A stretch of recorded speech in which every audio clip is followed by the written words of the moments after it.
Hi everyone, welcome to the bare minimum education. तो आज हम डिस्कस करेंगे 24 जनवरी 2023 की द हिंदू और द इंडियन एक्सप्रेस का newspaper analysis. But before I start, I just want to say one thing that in case you find these videos helpful, you can always let me know that by commenting below, liking the video and subscribing to my channel if you haven't done that। तो आज की video का पहला article Indian Express के explain section का एक article है, immune imprinting. आज के इंडियन एक्सप्रेस के एक्सप्लेन सेक्शन के ऑलमोस्ट सारे ही आर्टिकल्स हमारे लिए बहुत ज़्यादा इंपॉर्टेंट है, मोस्टली प्रेलिम्स के पर्सपेक्टिव से। We will see why and how. अब ये जो आर्टिकल है ये आपके लिए बहुत इंपॉर्टेंट है और इससे रिलेटेड आपके प्रेलिम्स में क्या क्वेश्चन आ सकता है। आपसे क्वेश्चन ये पूछा जाएगा कि रिसेंटली बहुत सारी कंट्रीज में बूस्टर डोजेस दी जा रही हैं कोविड-19 वैक्सीन की, लेकिन उसका इफेक्ट इतना नहीं दिख रहा। क्यों नहीं दिख रहा? क्योंकि हमारी बॉडीज में एक फिनोमिनन एग्जिस्ट करता है जिसका नाम है इम्यून इम्प्रिंटिंग। तो क्या है इम्यून इम्प्रिंटिंग? तो कुछ 4-5 ऑप्शंस दिए गए होंगे जिसमें इम्यून इम्प्रिंटिंग का रैशनल, उसकी डेफिनेशन दी होगी और आपको उसमें से सही जो उसका कॉन्सेप्ट है वो मार्क करना पड़ेगा। लेकिन इससे पहले कि हम डिस्कस करें क्या इम्यून इम्प्रिंटिंग है, मैं आपको एक और चीज बताना चाहती हूँ कि जब भी आप प्रीलिम्स के लिए अपेयर करते हैं तो प्रीलिम्स में जो थीम है उसको आइडेंटिफाई करने की कोशिश करिए। जैसे अगर आप इस बार के प्रीलिम्स का पेपर उठा के देखेंगे 2022 का, तो उसमें कोविड-19 वैक्सीन के ऊपर ऑलरेडी एक क्वेश्चन पूछा गया है। तो फिर उसी का एक इलेबोरेटेड क्वेश्चन आपके मेंस में भी पूछा गया है। तो ऐसा बहुत बार होता है जब आप प्रीलिम्स के पेपर पिछले 5 साल के उठा के देखेंगे और उसके ही कंसेक्यूटिव जो मेंस के पेपर हैं वो भी उठा के देखेंगे, तो आपको एक थीमेटिक कंटिन्यूटी दिखेगी। तो इस तरह से जब भी आप प्रीलिम्स दें तो और अपनी मेंस की प्रेपरेशन कर रहे हैं तो you try and understand what kind of questions actually came up or popped up in your paper, ताकि आप उसको कहीं ना कहीं, अगर आपने वो कभी प्रिपेयर नहीं किया है तो मेंस के लिए भी करें। At least you should have some very solid points to write on it. वहां पे तो प्रीलिम्स में तो फिर भी कॉन्सेप्ट लगा के बातें चल जाती हैं, ऑप्शंस के आंसर मिल जाते हैं, एलिमिनेशन से मिल जाएंगे। लेकिन जब आप एक्चुअल पेपर में कुछ लिखने के लिए नहीं होगा तो it would become problematic. So this is how you should B preparing. Now what is immune imprinting? उससे पहले क्या न्यूज है एक्चुअल में, तो आप जानते हैं यूके, यूएस, बहुत सारी कंट्रीज में बूस्टर डोजेस लाई जा रही हैं। कोरोना वायरस की बूस्टर डोजेस दी जा रही हैं। अब देखिए ये बूस्टर डोजेस लेस इफेक्टिव दिख रही हैं हमारी एक्सपेक्टेशन से। क्यों? क्योंकि जैसे कि मैंने आपको बताया, जैसे कि क्वेश्चन ने कहा था, हमारी बॉडी एक फिनोमिनन एग्जिबिट कर रही है जिसका नाम है इम्यून इम्प्रिंटिंग।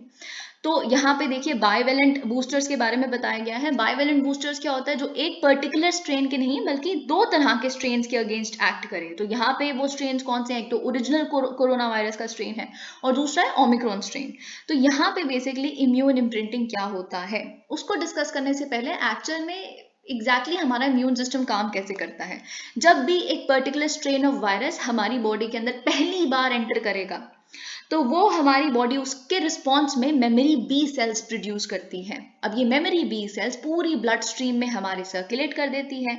अब जब भी यही वाला वायरस का स्ट्रेन हमारी बॉडी में दोबारा एंटर करेगा, सेकेंड टाइम एंटर करेगा, ये जो मेमोरी बी सेल्स हैं ये एक्टिवेट हो जाएंगी और उसके खिलाफ एंटीबॉडीज प्रोड्यूस करेंगी। लेकिन अब प्रॉब्लम क्या आती है कभी कभी कि ये वाला जो स्ट्रेन था इसका मिलता जुलता सिमिलर स्ट्रेन अगर कभी हमारी बॉडी के अंदर एंटर कर जाए, वो आइडेंटिकल नहीं है लेकिन सिमिलर है, उसके खिलाफ भी क्या होता है, यही वाली जो मेमोरी बी सेल्स हैं जो एक दूसरे स्ट्रेन के लिए हमारी बॉडी ने बनाई थी वो एक्टिवेट हो जाती हैं और वो उसके खिलाफ एंटीबॉडीज प्रोड्यूस करने लग पड़ती हैं, जो कि गलत है। एक्चुअल में होना क्या चाहिए था, ये जो नया वायरस हमारी बॉडी के अंदर एंटर किया है ये सिमिलर है, आइडेंटिकल तो नहीं है।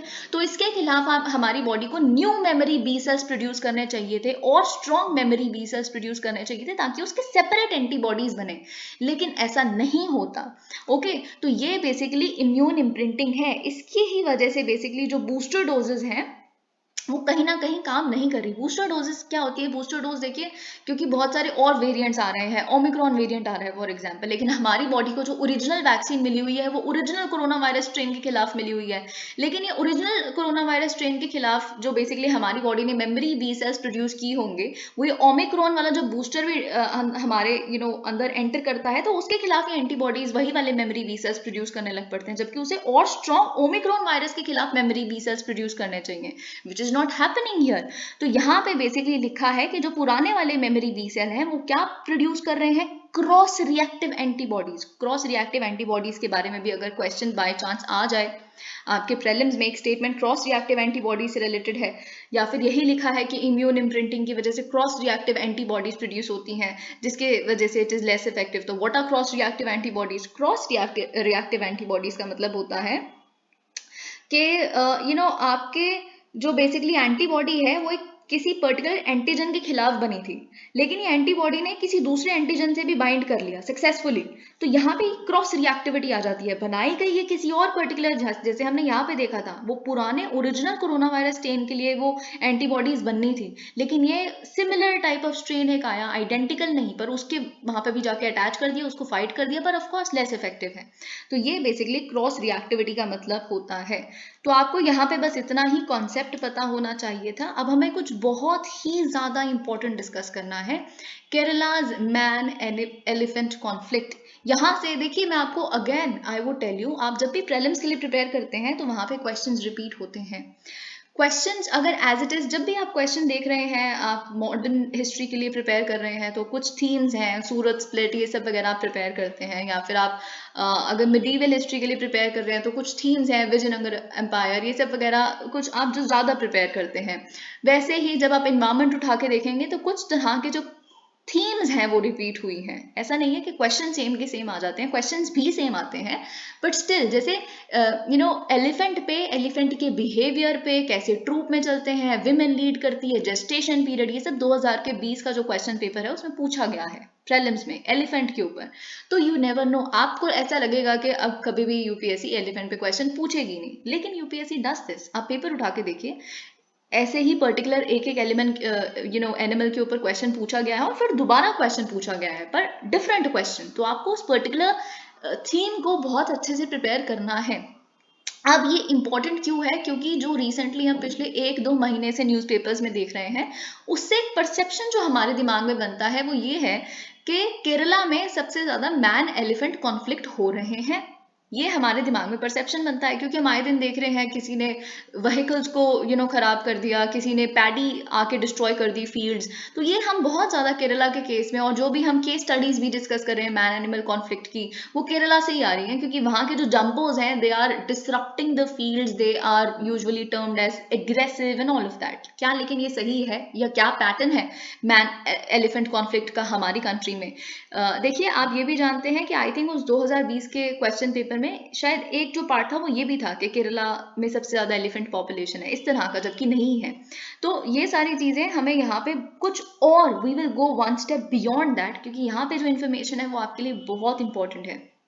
तो देखिए, संडे को क्या हुआ है, केरला फॉरेस्ट डिपार्टमेंट ने कैप्चर किया है एक रोग टस्कर को। टस्कर यहाँ एलिफेंट के लिए बोला गया क्योंकि उनके पास टस्क होती है, रोग इन द सेंस जो थोड़े भड़कीले, है ना।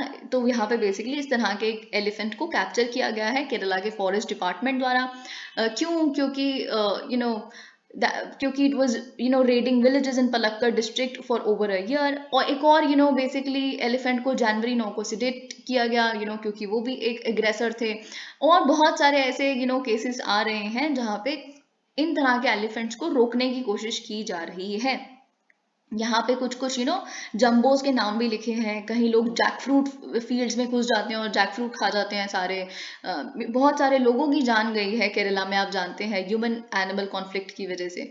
तो ये सारी चीजें, ऑल्दो आई वुड सजेस्ट कि अगर क्वेश्चन मैन एनिमल कॉन्फ्लिक्ट या मैन एलिफेंट कॉन्फ्लिक्ट पे प्रीलिम्स में आ जाता है तो उसका फॉलो अप आपको GS3 या GS1 के पेपर के लिए ह्यूमन एनिमल कॉन्फ्लिक्ट कैसे उसको डील किया जा सकता है, what is India doing about it, इस पे आपको एक बहुत फुल फ्लेज्ड क्वेश्चन भी प्रिपेयर करना है, क्योंकि यही थीमेटिक कंटिन्यूटी होती है। ऑलराइट, तो यहाँ पे क्या लिखा है, केरला नॉट द वर्स्ट। देखिए, हमें पता है ये सारे केसेस जो 4-5 यहाँ पे लिखे हैं सब केरला से आए हैं, लेकिन तब भी केरला ह्यूमन एलिफेंट कॉन्फ्लिक्ट में वर्स्ट नहीं है। ओके, क्रिटिकल सिचुएशन है, लेकिन केरला से कहीं गुना बुरी सिचुएशन उड़ीसा में है, बंगाल में है। तो जो आपको दिख रहा है जरूरी नहीं है। हमें क्यों केरला के बारे में इतना दिख रहा है? क्योंकि Kerala forest department is doing a lot into it. Hence you get this news. अगर आपकी एक स्टेटमेंट ये आती है कि सबसे ज़्यादा ह्यूमन एलिफेंट कॉन्फ्लिक्ट हो ही रहे हैं केरला में, then that statement is wrong. Okay तो ये चीज़ आपको जो परसेप्शन मिलती है, हेडलाइंस पढ़ लेते हैं अगर सिर्फ आप, तो आपको यही परसेप्शन मिलती है कि केरला में सबसे ज़्यादा एलिफेंट्स और सबसे ज़्यादा एलिफेंट कॉन्फ्लिक्ट भी वहीं पे हो रहा है ह्यूमन का, तो ये गलत है. Okay, we will see why. Projected as acute enough to trigger even political agitation, does not commensurate with the state's relative abundance of wild jumbos. तो केरला में बहुत सारे एलिफेंट्स हैं, लेकिन सारे ही एलिफेंट एग्रेसर्स नहीं हैं. Not everybody is performing, या फिर not everybody is behaving the way certain section of jumbos are. Of the estimated, अब हम कुछ देख लेते हैं डेटा. अगर हम estimated nation wide population of wild elephants की बात करें, 2017 का डेटा ये कहता है कि 30,000 वाइल्ड एलिफेंट्स हैं और केरला में अराउंड 5,700 है, यानी कि 19% जो 30,000 वाइल्ड एलिफेंट्स का पूरे कंट्री में से वो केरला में एग्जिस्ट करता है. 2018-19 और 2021-22 के बीच में एलिफेंट्स ने पूरे भारत में 2000 के करीब लोगों की जान ली है.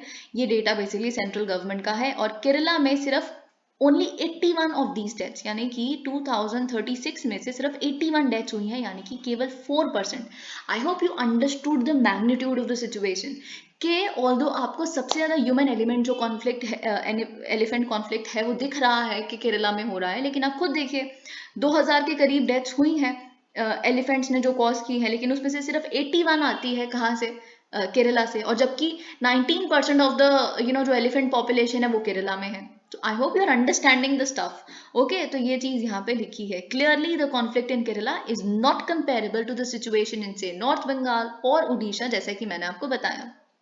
वहां पे कम जंबो पॉपुलेशन है, लेकिन वो कम में से भी मैक्सिमम पॉपुलेशन एग्रेसर है, तो वहां पे इसीलिए बहुत ज्यादा ह्यूमन कैजुअलिटीज हो रही है. Lesser population of jumbos are actually causing more human casualties in Bengal and Odisha. But Kerala has seen a relative spike in the conflict of course, लेकिन इसमें कोई दो राहें नहीं है कि पिछले कुछ सालों में हमने ह्यूमन एलिफेंट कॉन्फ्लिक्ट बढ़ते हुए देखे हैं केरला में. In 2021-2022 the number of human deaths scaled a new high of 35. तो यहाँ पे ये चीज लिखी है. Managing perception. Assessment of Kerala's jumbo conflict depends on who one asks. देखिए क्या जंबो कितनी दिक्कतें आपके लिए प्रिपेयर बेसिकली पैदा कर रहे हैं, ये अब आप केरला में किससे पूछ रहे हैं ये डिपेंड करता है. अगर तो आप वहीं पे हमेशा सदैव से रहने वाले जो वेस्टर्न घाट्स की ट्राइबल पॉपुलेशन है उनसे पूछेंगे तो वो कहेंगे नहीं हम तो सालों से इनके साथ रह रहे हैं, हमें तो कोई दिक्कत नहीं होती. या फिर आप उनसे पूछेंगे जो सेटलर्स हैं. आप जानते हैं केरला में सेटलर एग्रीकल्चर की एक हिस्ट्री है. सेटलर एग्रीकल्चर यानी कि जो केरला के different central south northern area से आते हैं, जहां भी उनको लगता है this is a feasible area to cultivate और do agriculture in, they come and settle there. Okay तो इस तरह के जो बाहर से आए जो सेटलर एग्रीकल्चर के जो लोग हैं उनसे पूछेंगे तो आपको जवाब मिलेगा कि नहीं ये तो जंबोस तो बड़े खतरनाक है, something must be done about it. Okay तो ये चीज यहाँ पे लिखी है. The tribal and the elephant are seldom in conflict. बहुत ही रेयर इंसिडेंसेस हैं जहाँ पे जो ट्राइबल लोग हैं वो एलिफेंट्स के साथ कॉन्फ्लिक्ट में आए हैं. But their ways are alien to settler who must outcompete both to gain control of the land. Their panic at the so-called conflict is often just optics. तो यहीं पे वो चीज बताई गई है. An elephant on the road is neither an okay तो वही चीज अगर एक रोड पे एक एलिफेंट चल रहा है तो ना ही वो एक थ्रेट है ना ही वो ऐसी कुछ भी है. तो अगर आप शांत रहेंगे, जहां से वो जा रहा है उसको जाने देंगे तो कुछ नहीं होगा. लेकिन आप उसके पैरों पे खड़े होकर सेल्फियां लेने लग पड़ेंगे जो यहाँ पे ये चीजें लिखी हैं, तो डेफिनेटली टेरर में कन्वर्ट हो जाएगा, क्योंकि एक हद तक उसकी पेशेंस की सीमा है. वो बर्दाश्त करते हैं पहले तो फिर वो मारते हैं. तो यहाँ पे वो चीज लिखी हुई है. Experts underline. देखिए ये कुछ चीजें इंपॉर्टेंट नहीं है, लेकिन आगे जो हम डिस्कस करने वाले हैं वो बहुत इंपॉर्टेंट है, क्योंकि वहां पे टर्म्स ऐसे हैं आपको यही नहीं पता होगा अगर एलिफेंट बुल क्या होता है, फिर आप कैसे आंसर कर देंगे. ओके या फिर okay I tell you. Experts underline that simply altering how people perceive. तो वही चीज एक्सपर्ट्स का ये कहना है कि अगर हम बस इतना ही बदल दें कि लोग एलिफेंट्स को कैसे परसीव करते हैं तो इंटरेक्शन जो है वो बहुत सेफ ऑटोमेटिकली हो जाएगी. ओके तो लेकिन ऑफ कोर्स एक्सेप्शंस हैं. आप कुछ भी नहीं कह रहे तब भी एक एलिफेंट रोग हो सकता है, तभी भी वो आपको परेशान कर सकता है. कई 2-4 एक्सेप्शंस होते हैं. As a fraction of all encounters with elephants the chances of coming across a rogue animal increase with the number of. तब ये बहुत इंपॉर्टेंट है कि अगर आप एलिफेंट पॉपुलेशन के आसपास सराउंडिंग में कहीं पे रह रहे हैं तो डिपेंड करता है वो एलिफेंट पॉपुलेशन कौन सी है। अगर बुल एलिफेंट्स हैं तो ज़्यादा चांसेस हैं कि ह्यूमन एलिफेंट कॉन्फ्लिक्ट हो सकता है। बुल एलिफेंट मतलब क्या होता है? देखिए, आपको ये बात पता होनी चाहिए कि एलिफेंट्स की टर्मिनोलॉजी में जो मेल एलिफेंट है उसे हम बुल एलिफेंट कहते हैं, जो फीमेल एलिफेंट है हम उन्हें काव कहते हैं, और उनका जो बेबी एलिफेंट होते हैं उसे हम काफ कहते हैं। तो ये आपको पता होना चाहिए।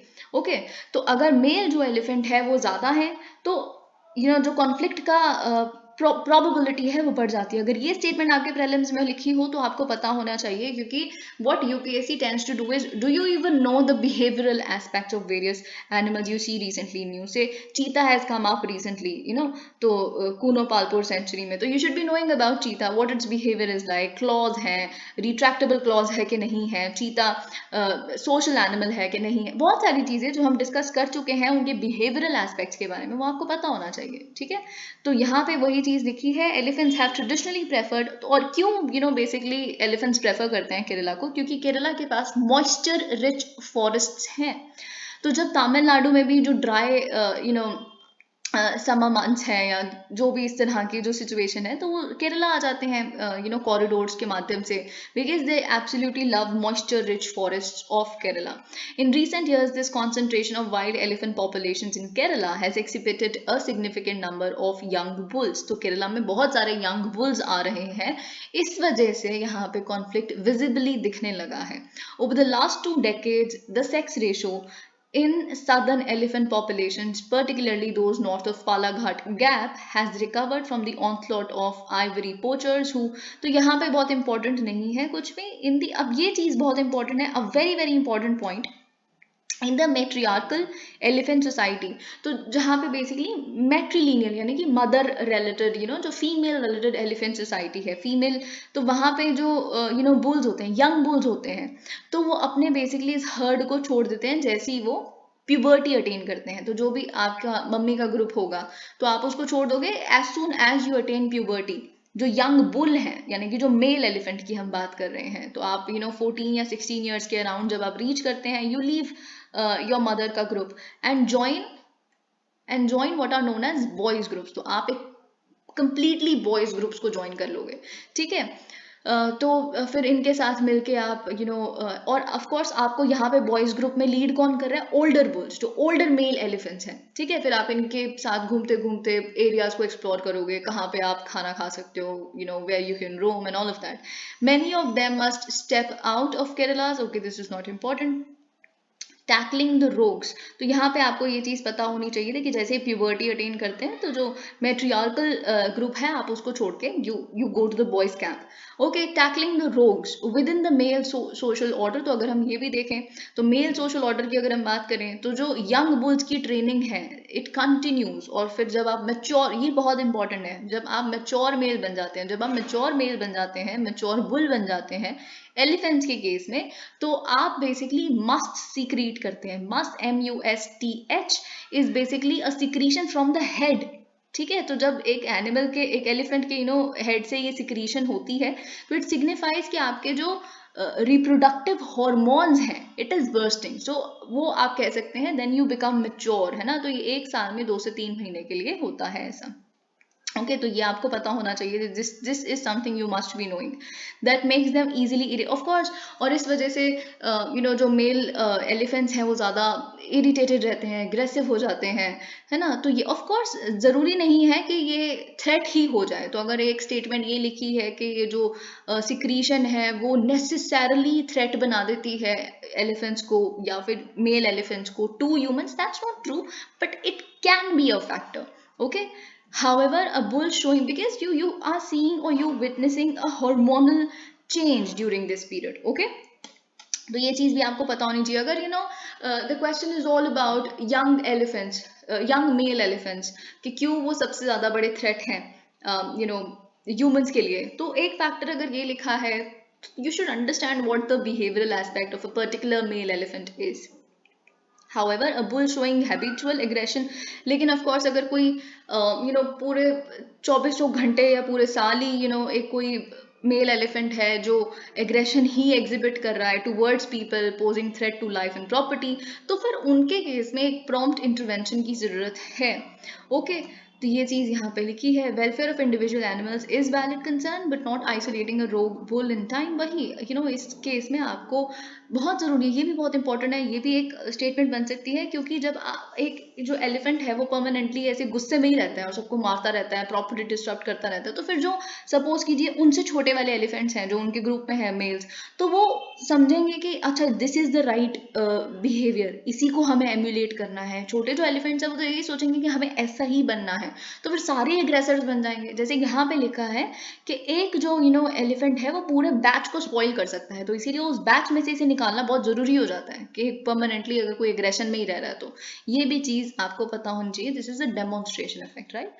Saving a success story, elephants are far-ranging animals, most often fragmentation of habitats and corridors due to, वही चीज आपको पता होनी चाहिए कि अभी what is happening is urbanisation happening, है ना? अर्बनाइजेशन हो रही है माइनिंग के लिए, एग्रीकल्चर के लिए, या किसी भी और पर्पज के लिए। जो फॉरेस्ट है उनको एनक्रोच किया जा रहा है ना, उनको क्लियर करा जा रहा है, तो फिर जो उनके जो हैबिटेट है एनिमल्स का, एलिफेंट्स का, वो डिसरप्ट हो रहा है, खत्म हो रहा है, श्रिंक हो रहा है। कॉरिडोर्स हैं जो एक स्टेट से दूसरी स्टेट, एक फॉरेस्ट से दूसरे फॉरेस्ट, अब देखिए वो लिंक्ड कैसे होंगे? कॉरिडोर्स के माध्यम से ही होंगे ना।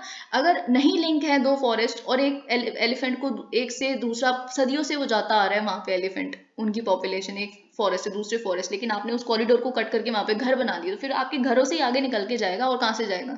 तो ये जो कॉरिडोर्स ही आप श्रिंक करते जा रहे हैं या खत्म करते जा रहे हैं, ये बहुत प्रॉब्लमेटिक है। कहीं ना कहीं ये भी एक फैक्टर है ह्यूमन एलिमेंट एनिमल कॉन्फ्लिक्ट का, तो ये तो सबसे बड़ा फैक्टर है I believe. In Kerala fortunately, in Kerala में बहुत हद तक इन्होंने इस चीज को मैनेज करने की कोशिश की है, कॉरिडोर्स नहीं डिसरप्ट हो रहे, changes in agricultural practices.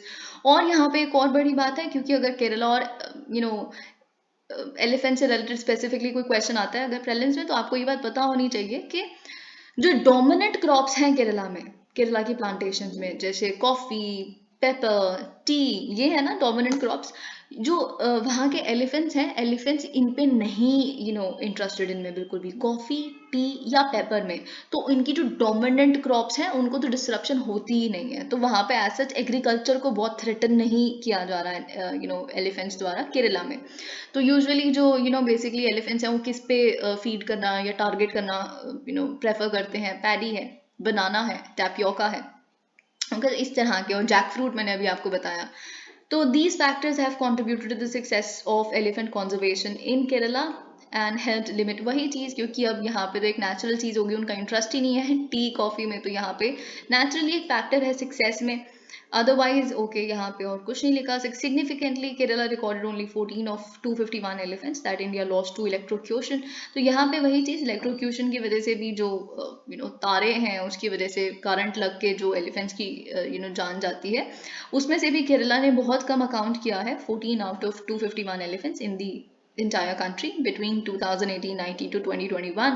Okay, proactive perception management and stricter enforcement by the state can ease the pressure on jumpos. Also say experts a pragmatic policy for, तो यहाँ पे एक चीज देखी है एक्सपर्ट्स ने, आपको याद होगा recently wild life protection act में अमेंडमेंट की गई है, जिसमें अलाउ किया गया है कि जो एलिफेंट्स का ट्रेड है उस पर हम बैन नहीं लगाएंगे, बिकॉज एलिफेंट्स को वर्शिप किया जाता है, टेम्पल्स में रखा जाता है एंड ऑल ऑफ दैट। अब यहाँ पे जो ये ऑथर होंगे इस पर्टिकुलर आर्टिकल के, उन्होंने लिखा है कि हमारे लिए तो प्रैग्मेटिक पॉलिसी वही है कि आप बेफालतू एलिफेंट्स को बहुत ज़्यादा प्रॉब्लम ना दें, क्यों जूज में या फिर टेम्पल्स में ज़बरदस्ती रखना है। For these magnificent animals zoos and temples are not the right places. Okay, क्योंकि या मतलब ये सही नहीं है, जो इनके फॉरेस्ट वर्क फोर्सेज हैं इस तरह पे बेसिकली इनको फॉरेस्ट में ही रहने दें, यहाँ पे ये सारी चीज़ें लिखी हैं। Okay, now something very important for you, government's emergency power to block content used for BBC film. तो यहाँ पे कंट्रोवर्सी आपको पता है क्या चल रही है ऑलरेडी, कंट्रोवर्सी हमें डिस्कस करने की जरूरत नहीं है, पर कहीं चीज़ें जो हमें डिस्कस करनी है वो इन आईटी रूल्स से रिलेटेड है। आईटी रूल्स आई थिंक सितंबर या अगस्त के पॉलिटी और गवर्नेंस के सेक्शन में ऑलरेडी डिस्कस कर चुकी हूँ। अगर आपने वीडियोज नहीं देखी है विजन आईएएस की, तो मैं आई बटन में लिंक कर दूंगी, आप जाकर देख सकते हैं। ओके, तो यहाँ पे बेसिकली हमें कुछ इंपॉर्टेंट प्रोविजंस अगर बाय चांस आपके प्रीलिम्स में आ जाए स्टेटमेंट्स तो आपको जो पता होनी चाहिए। तो पिछले हफ्ते क्या हुआ है, ministry of information and broadcasting ने डायरेक्ट किया है यूट्यूब को, ट्विटर को, कि जो भी लिंक्स बेसिकली शेयर कर रहे हैं BBC documentary India the Modi question, आप उनको टेक डाउन कर दीजिए। ठीक है, तो ये basically information and broadcasting ministry द्वारा इस तरह के ऑर्डर्स गए थे इन दोनों प्लेटफॉर्म्स को। द ऑर्डर वॉज पास, और ये ऑर्डर किस पर्टिकुलर रूल्स के तहत पास किया गया था? ये ऑर्डर इंफॉर्मेशन टेक्नोलॉजी रूल्स 2021 जो फरवरी के महीने में लाए गए थे 2021 के, उसके तहत पास किया गया था। और इस रूल के भी, इन रूल्स के भी बेसिकली इमरजेंसी प्रोविजंस के तहत। तो आपको पता होना बहुत ज़रूरी है कि इमरजेंसी प्रोविजंस का मतलब क्या होता है और क्या है इमरजेंसी प्रोविजंस, अगर आपको बाई चांस नहीं पता था तो हमें कुछ बहुत इंपॉर्टेंट चीज़ें से रिलेटेड पता होनी चाहिए। ओके, फॉर एलिजिबली कास्टिंग, और बेसिकली रीजन क्या दिया गया मिनिस्ट्री द्वारा कि ये जो लिंक्स है वो क्या कर रहे हैं, aspersion on the authority and credibility. तो इनका ये कहना है कि मिस्टर मोदी को बहुत बैड लाइट में दिखाया गया है गोधरा राइट्स के समय। उनका ऐसा दिखाया गया है बीबीसी डॉक्यूमेंट्री में कि उनका टेसिट अप्रूवल था हिंदू एक्सट्रीमिस्ट को, and that is all that happened.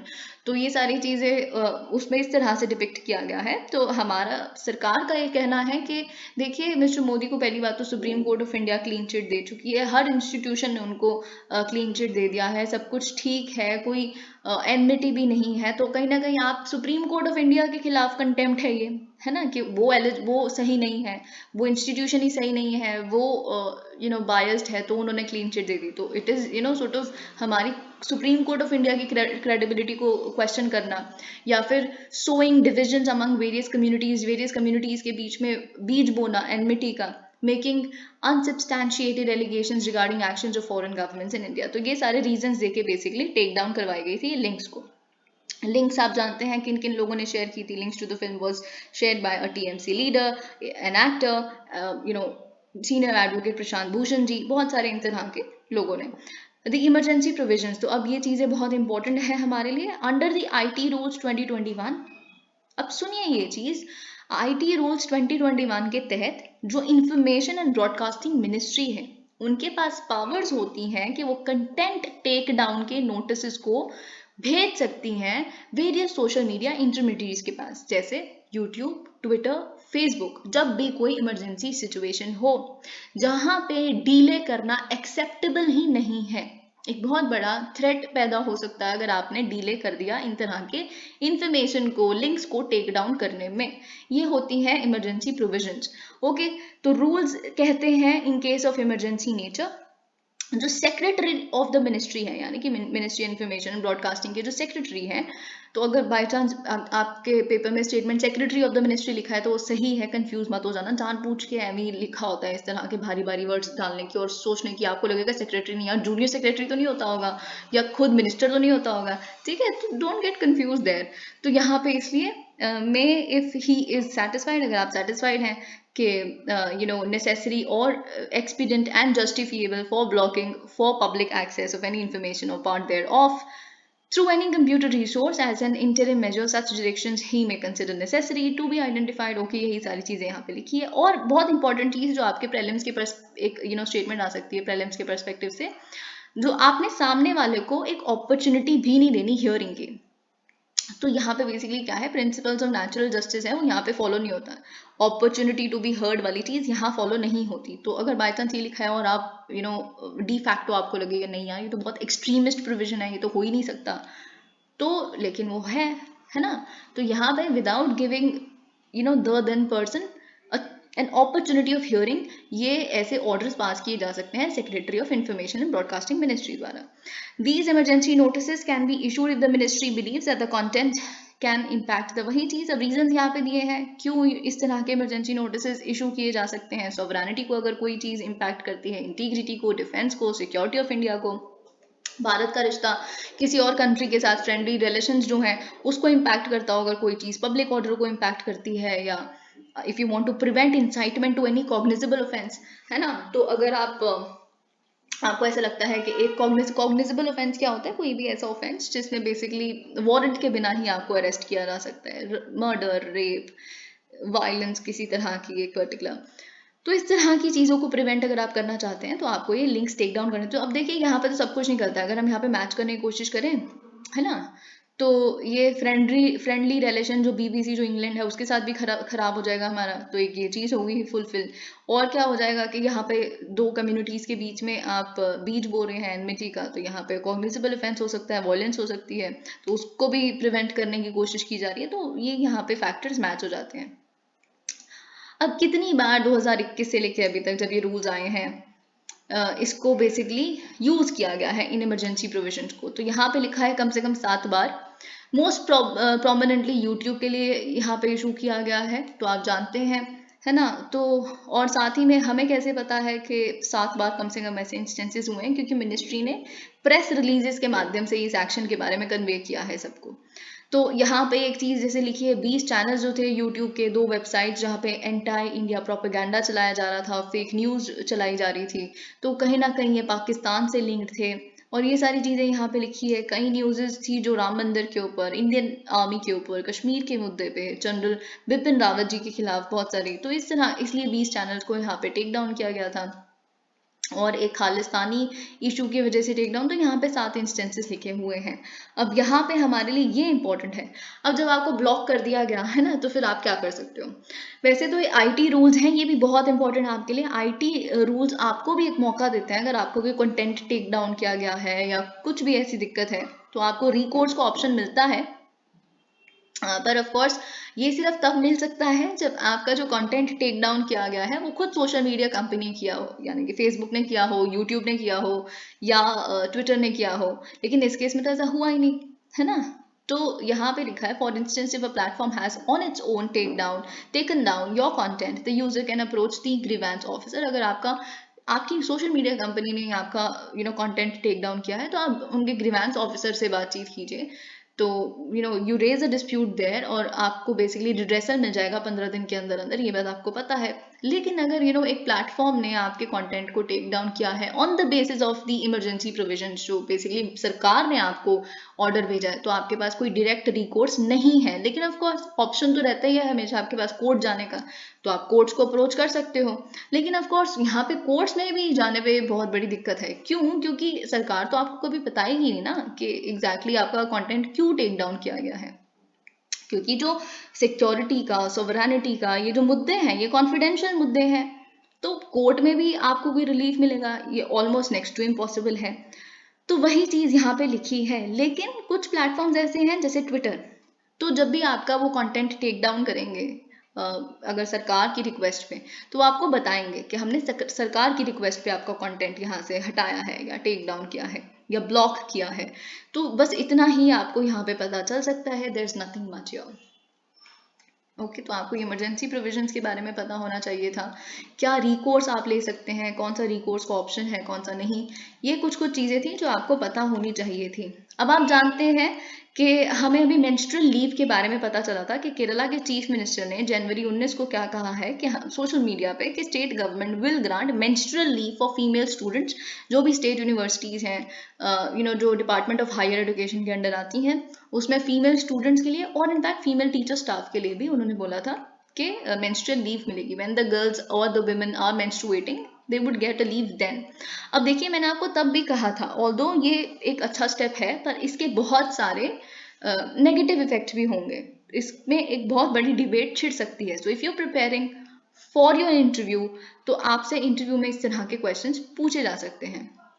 Okay, तो यहाँ पे हम देखते हैं, और साथ ही में आपके एथिक्स में तो पूछा जा ही सकता है, तो इसके फॉर एथिकल इश्यूज क्या हैं, फॉर और अगेंस्ट में, वो चीज़ हमें पता होनी चाहिए। एथिकली नहीं, बहुत ही प्रैक्टिकल इश्यूज भी हैं। The announcement came shortly after the Cochin university, तो जस्ट थोड़े ही समय पहले Cochin university of science and technology जो है, उसने बेसिकली प्रोवाइड की थी menstrual leave to all female students after a representation made by the students union. उनके स्टूडेंट्स यूनियन ने ये चीज़ मांग की थी, और इसीलिए फीमेल स्टूडेंट्स को मेंस्ट्रुअल लीव मिली थी Cochin university of science and technology में।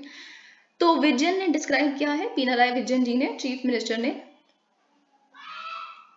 That the government's decision as part of, okay, तो इन्होंने बोला है कि हम ये जो डिसीजन है हमारा, it's actually a part of our commitment to realising a gender just society. तो अगर आपके एथिक्स में GS4 में क्वेश्चन ये है कि क्या ये जो मेंस्ट्रुअल लीव का कॉन्सेप्ट है या प्रोविजन है does it go in the direction of ensuring a gender just society? तो इस पे बहुत सॉलिड पॉइंट्स हैं दोनों ही, फॉर में भी और अगेंस्ट में भी। तो हम देखते हैं यहाँ पे क्या लिखा है। तो अगर आप मेंस्ट्रुअल लीव अवेलेबल करवाएंगे स्टूडेंट्स के लिए, और वर्क फोर्स में भी अगर कल को हो जाता है ऐसा, तो ये एक इम्पॉर्टेंट स्टेप तो होगा ज़रूर, बहुत इंपॉर्टेंट स्टेप है एक्नॉलेज करने के लिए, एड्रेस करने के लिए, जिस तरह का डिस्कम्फर्ट विमेन को गुजरना पड़ता है एक समय पे, एक महीने के, और what they actually go through. It's good that you are acknowledging it, it's good that people are talking about it, although we know what kind of social taboo is attached और associated with this particular thing. तो यहाँ पे ये चीज़ लिखी है, instituting menstrual leave would help create workplaces and classrooms that are more, वैसे ही classrooms और workplaces और inclusive बन जाएंगे, accommodating बन जाएंगे। इस तरह के जो 2-3 पॉइंट्स हैं वो आप लिख सकते हैं। लेकिन यहाँ पे कुछ कुछ चीज़ें हैं जो हमें समझनी है। इंडिया एक ट्रेडिशनल सोसाइटी है जहाँ पे मेंस्ट्रुएशन अभी भी एक टैबू टॉपिक है। ओके, तो जब आप एक किसी इंसान को स्पेशल मेंस्ट्रुअल लीव देंगे तो आप उसके खिलाफ डिस्क्रिमिनेशन का एक और उनको मौका दे देंगे। आप सोचिए, अगर एक लड़की 2-3 दिन नहीं जाती अपने स्कूल या 2-3 दिन नहीं जाती अपने काम पे, तो उस सामने वाले को पता है, उनके कलीग्स को पता है, उनके बॉस को पता है कि वो क्यों नहीं आई। I am just taking an example, कैसे इसको इम्प्लीमेंट किया जाएगा खैर ये तो बात की बात है। तो ऑफ कोर्स उनको कि ये बीमारी है, आप कमज़ोर हैं, पहले ही लड़कियों को बहुत कमज़ोर समझा जाता है। देयर ऑलरेडी कितनी सारी डिबेट्स जो हर बार होती हैं कि लड़कियां फिजिकली इतनी स्ट्रांग नहीं हैं, they are not like boys and all of that. तो ये डिस्क्रिमिनेशन के एक और यहाँ पे इनकरेज करने का मौका मिल जाएगा। इसी तरह की चीज़ें साउथ कोरिया और जापान में भी हुई हैं, क्योंकि साउथ कोरिया और जापान भी ट्रेडिशनल सोसाइटीज़ हैं, वहाँ पे भी इस तरह का टैबू एग्जिस्ट करता है। वहाँ पे भी मेंस्ट्रुअल लीव दी गई है, और रीसेंट सर्वेज ये बताते हैं कि बहुत ही कम विमेन हैं जो मेंस्ट्रुअल लीव को अवेल करती हैं, उनके ऑप्शन को, क्योंकि उनका कहना है कि सोशल स्टिग्मा इसके साथ अटैच्ड है बहुत बड़ा। और वही चीज़ कि इसको एक मेडिकल प्रॉब्लम बता देना rather than normal biological process, और पिटी और सिंपथी जो विमेन को मिलेगी, तो देखिए वो सिंपथी से तो एक इंसान कभी नहीं बढ़ सकता। सिंपथी तो रिस्पेक्ट होती है, सिंपथी तो कुछ भी नहीं होता। तो वही आप देते रहेंगे एक पर्टिकुलर सेक्शन को, तो अपलिफ्टमेंट कब होगी? तो ये बेसिकली यहाँ पे चीज़ लिखी है, as well as the possibility that the perceived financial and productive cost. और साथ ही में ये चीज़ है कि अब एक सपोज कीजिए एक बॉस है, वो हायर करते हैं अपनी कंपनी के लिए, तो अब विमेन वर्कर्स को कम पे मिल सकती है, या फिर वो हायर करने से पहले 100 बार सोचेंगे, क्योंकि उनको पता है कि मैंडेटरी मेंस्ट्रुअल लीव देनी ही है इनको, प्रोडक्टिविटी कितनी आएगी। तो ये बहुत सारी चीज़ें, उनको फाइनेंशियल लॉस हो सकता है, तो विमेन को हायर ही कम करेंगे इस तरह के जो कॉन्ट्रैक्टर्स हैं। तो lot of issues are concerned here. What is not in doubt about the necessity for a sustained conversation around menstrual leave and menstrual health in general। देखिए, लेकिन इसका मतलब ये नहीं है कि we should stop talking about menstrual health and menstrual leave।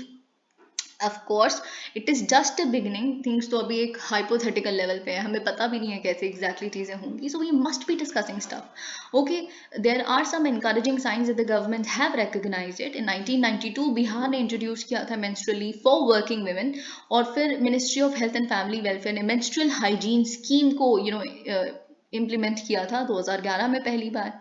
Okay, और हमने, आपको याद होगा परसों डिस्कस किया था आयुष्मान भारत का जो स्कूल एंड हेल्थ प्रोग्राम है, school health and wellness programme, जिसमें हेल्थ एंड वेलनेस एम्बेसडर्स हैं जो 11 कोर थीम्स के ऊपर हर हफ्ते में 40 मिनट के लिए मेंस्ट्रुअल हाइजीन, मेंटल हेल्थ, इन सारी चीज़ों के बारे में बच्चों को अवेयर करवाते हैं।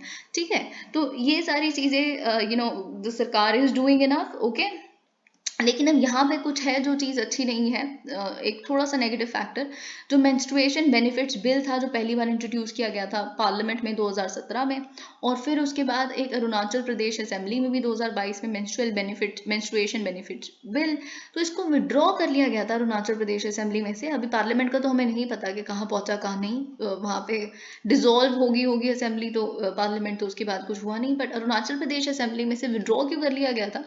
क्योंकि ऐसा लगा कि ये सब्जेक्ट सही नहीं, अनसूटेबल है एक होली इंस्टीट्यूशन लेजिस्लेटिव असेंबली में डिस्कस करने के लिए। तो ये गलत है। ये बिल्कुल यहाँ पे ऑथर यही कहना चाहते हैं कि ठीक है, हम मेंस्ट्रुअल लीव के लिए अगर इतना गलत बोल रहे हैं, तो लेकिन हम इस चीज़ के लिए भी तो गलत ही बोलेंगे कि क्या होली, मतलब आप ही के लोगों के साथ हो रहा है ना, रोज़ हो रहा है, नॉर्मल है, बायोलॉजिकल है। जब हम लीव देने से मना इसलिए कर रहे हैं क्योंकि एक नॉर्मल बायोलॉजिकल प्रोसेस से समझा जाना चाहिए, ना कि एक वीकनेस, तो हम इसको नॉर्मली समझिए ना, हो तो आप लोगों के साथ ही रहे। तो ये चीज़ बेसिकली यहाँ पे लिखा है कि एक होली इंस्टीट्यूशन में इसे डिस्कस नहीं किया जाता। ऑफ कोर्स ये एक बहुत बड़ा ऑब्स्टेकल है एक जेंडर जस्ट सोसाइटी को अटेन करने के लिए। ओके,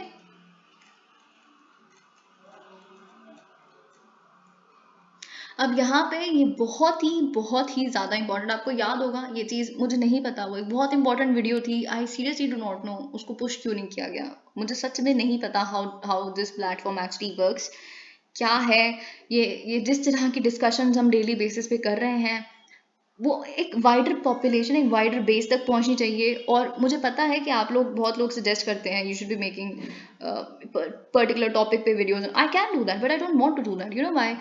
ऐसा नहीं है, एक तो पहली बार कि अभी समय नहीं है इतना। दूसरी बात, I want to do something in newspapers only because I know किस तरह का गलत परसेप्शन ये चीज़ फैली हुई है कि कैसे न्यूज़पेपर पढ़नी है। वही एक टॉपिक आया, टॉपिक में न्यूज़ तो डिस्कस ही नहीं हो रही कि न्यूज़ है क्या या क्या उसका एनालिसिस है। अलग ही बात है, जो फैक्चुअल इन्फॉर्मेशन जो कभी पेपर में पूछी भी नहीं जाने वाली, पूछी जाती होंगी बाकी एग्जाम जो यूपीएससी में नहीं आ रही उस तरह की बातें। तो I wanted this channel to have a wider reach, but it is not getting it, at least अभी तो नहीं। पर लेट्स सी व्हाट हैपेंस। पर यहाँ पे मैंने आपको उस पर्टिकुलर वीडियो में कहा था कि आपको लिस्ट बनानी है। गुड गवर्नेंस अवार्ड्स दिए गए हैं। गवर्नेंस का जो सेक्शन है ना आपके एथिक्स के पेपर का, है ना, एक साइकोलॉजी का सेक्शन होता है, एक गवर्नेंस का सेक्शन है, एक बाकी जो हैप्पीनेस वूपीनेस वाले एथिक्स है ना, एटीट्यूड, ये सारे जो ये वाले क्वेश्चंस होते हैं, सिंपल है ना। तो उसमें से जो गवर्नेंस का सेक्शन है वो सबसे ज़्यादा मुश्किल है। आप 2019 का पेपर उठा के देखिए, आप 2020 का पेपर उठा के देखिए, तो गवर्नेंस पे बहुत ज़्यादा ध्यान देने लग पड़ी है यूपीएससी जीएस के पेपर में। और गवर्नेंस के क्वेश्चन बहुत टिपिकल होते हैं, करप्शन पे क्वेश्चन पूछ लेंगे, या फिर आपसे एक क्वेश्चन पूछ लेंगे कि सिविल सर्वेंट्स कैसे इकोनॉमिक एथिक्स को प्रमोट कर सकते हैं, तो उसमें क्या लिख के आओगे आप। तो बड़ी सारी चीज़ें हैं जो बहुत ही ट्रिकी स्पॉट्स होते हैं। तो इसीलिए मैंने आपको कहा था वो 19 के 19 जो अवार्ड दिए गए हैं, आप उनकी एक समरी बनाइए। 6-7 तो हमने डिस्कस भी किए थे कि कैसे किस किस पर्टिकुलर सेक्शन में अवार्ड दिया गया है, और जो आपको सही लगे, 19 नहीं तो 10 तो आप वहाँ से नोट डाउन कर ही लीजिए। और वो हर एक, कितने ही क्वेश्चन होते हैं, बहुत ही कम क्वेश्चन होते हैं GS4 में, हर आंसर में एक एक फिट कर दीजिए आप उसको, होगा फिट। तो इसीलिए that video was very important. But अगर आप आज देख रहे हैं तो आज कर लीजिएगा। अब उसमें से एक पर्टिकुलर इंडियन एक्सप्रेस पे एक पर्टिकुलर जो उसमें अवार्ड दिया गया है इनोवेशन सेक्टर में, स्टार्टअप एंड इनोवेशन सेक्टर में, ये बहुत इंपॉर्टेंट है। It is actually very exemplary जो मिस्टर कुंदन कुमार जी ने किया है। ठीक है, तो हम देखते हैं क्या प्रोजेक्ट है, और प्लीज़ आप इसे लिखिएगा। जून 2020 में यहाँ पे एक स्टोरी के फॉर्मेट में बताया गया है। जून 2020 में जब Nand Kishore Patel, who is actually 38, जब उनको वेस्ट चंपारण डिस्ट्रिक्ट के मैजिस्ट्रेट कुंदन कुमार जी से, वेस्ट चंपारण डिस्ट्रिक्ट के डीएम है बेसिकली कुंदन कुमार जी, तो उन्होंने कॉल किया नंद किशोर जी को, और ऑफ कोर्स उनको ऐसा लगा कि कोई डीएम बन के मेरे साथ मजाक कर रहा है। तो फिर जब वो फाइनली कन्विंस्ड हो गए तो उनके ब्रदर और वो फाइनली जाके डीएम से मिले। ओके, तो बेसिकली कौन है नंद किशोर जी? देखिए क्या हुआ था बिहार में, आप जानते हैं जब लॉकडाउन अनाउंस किया गया था, बहुत लोग, बहुत सारे माइग्रेंट्स जो बिहार से कहीं और काम करने गए थे, सूरत में, दिल्ली में, बहुत सारे वापस बिहार आए थे वापस। तो वेस्ट चंपारण में बहुत सारे माइग्रेंट्स वापस आए थे जो एक्चुअली बिहार के ही हैं पर गए हुए थे कहीं ना कहीं काम करने। तो उसमें से नंद किशोर जी भी एक थे। तो बेसिकली ये वो समय है जब ये सारे के सारे जो 80,000 के करीब जो माइग्रेंट्स हैं, ये अपने क्वारंटीन सेल्स में ही हैं अभी भी। ठीक है, तो क्वारंटीन सेंटर के अंदर बेसिकली इनको कॉल आता है डीएम से। ठीक है, तो फिर यहाँ पे बेसिकली उन्होंने पूछा, यहाँ पे जैसे लिखा है कि आप क्या काम करते हैं, तो वो सूरत से आए थे तो उनको बहुत सारा टेलरिंग का एक्सपीरियंस था। ऑफ कोर्स वर्कर थे वो, है ना। तो यहाँ पे ये चीज़ फ्रॉम बीइंग अ वर्कर, अब कैसे ये जो नंद किशोर जी हैं ये एक वर्कर से एंटरप्रेन्योर बन गए हैं, हमें ये डिस्कस करना है कि ऐसा क्या कर दिया कुंदन कुमार जी ने। तो इफ आई एम, हाँ, तो हमें ये देखना है who sari and lehenga tailoring and embroidery business would go on to be one of the first units at West Champaran now famous startup zone home to 58। तो देखिए क्या हुआ, आपको क्या लिखना है, इतनी कहानी नहीं लिखनी। देखिए वेस्ट चंपारण जो डीएम है कुंदन कुमार जी ने कैसे चनपटिया स्टार्टअप जोन बनाया, चनपटिया स्टार्टअप जोन जो आप ये देख सकते हैं। और ये स्टार्टअप जोन कैसे बनाया, वेस्ट चंपारण में एक स्टेट फूड कॉरपोरेशन गोडाउन था जो खाली पड़ा था, बकवास, ऐसी कुछ यूज नहीं हो रहा था उसका।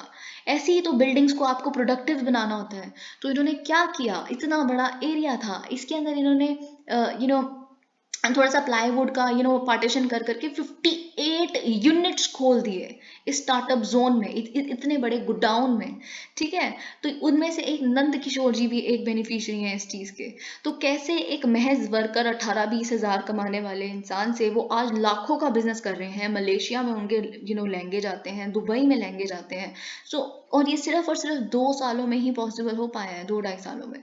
तो यही चीज यहाँ पे बताएगी और यही एक इस तरह के ऑफिसर कर पाते हैं।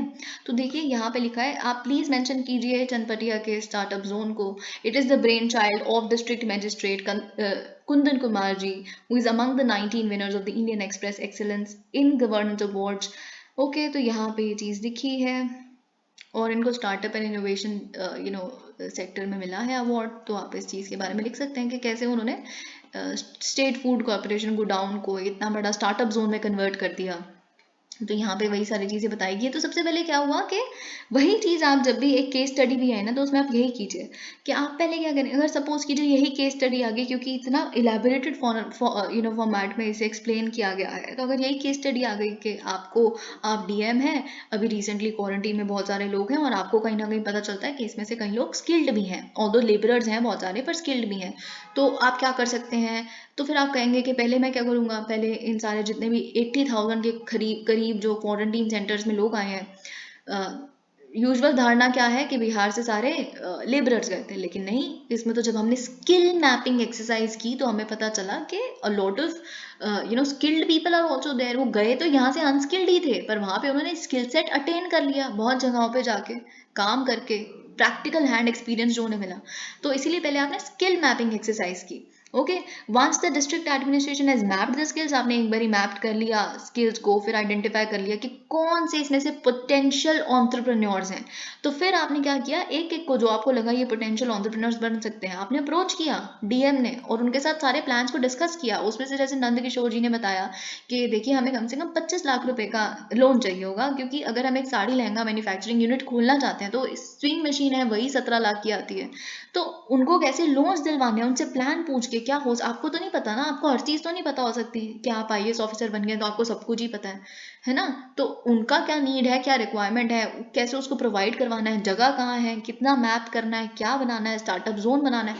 तो ये सारी चीजें बेसिकली इन्होंने कर पाए, इसीलिए इनको अवार्ड मिला है और यही सारी चीजें यहाँ पे लिखी हैं।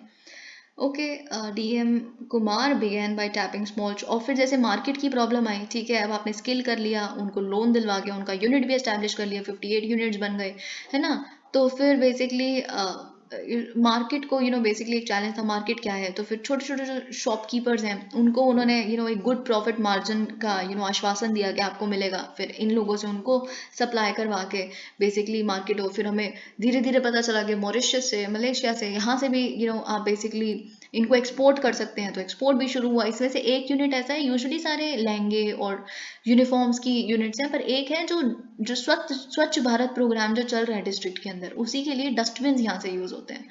तो यहाँ पे प्लास्टिक डस्टबिन, तो it has been very successful initiative.